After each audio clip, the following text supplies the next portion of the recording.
لو احنا عاوزين نتكلم ايه الأهم الحاجات اللي احنا ممكن نراعيها واحنا بنختار ألوان في البيت، هو أول حاجة المساحة، تاني حاجة ايه الاستخدام بتاع الزون ده، لأن في أحيان كتير بيبقى عندنا بيوت كل زون له استخدام معين.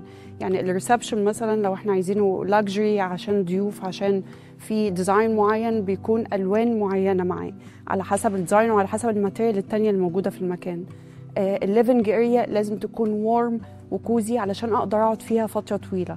البيدرومز برضو ايه، يعني بيكون في الوان معينه لازم نختارها علشان تكون مريحه مع النوم مع كل حاجه. فلازم كل زون وكل مساحه اراعيها وانا بختار الالوان دي في البيت. انا لو بعمل بيتي هعمله لايت ايكو، كريمي كراست وكانتري رودز، وممكن نسميهم لمة ودفى وأمان. كلها وارمي كالرز، أنا بحب الورمي كالرز جدا.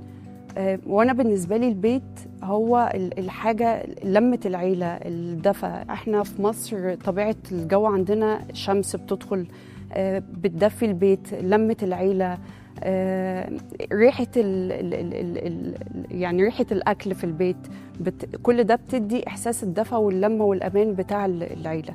فأنا ممكن أسمي الأسماء دي يعني بالعادات المصرية بتاعتنا بتاعت البيت، وبالإحساس اللي بيديهولنا البيت في مصر.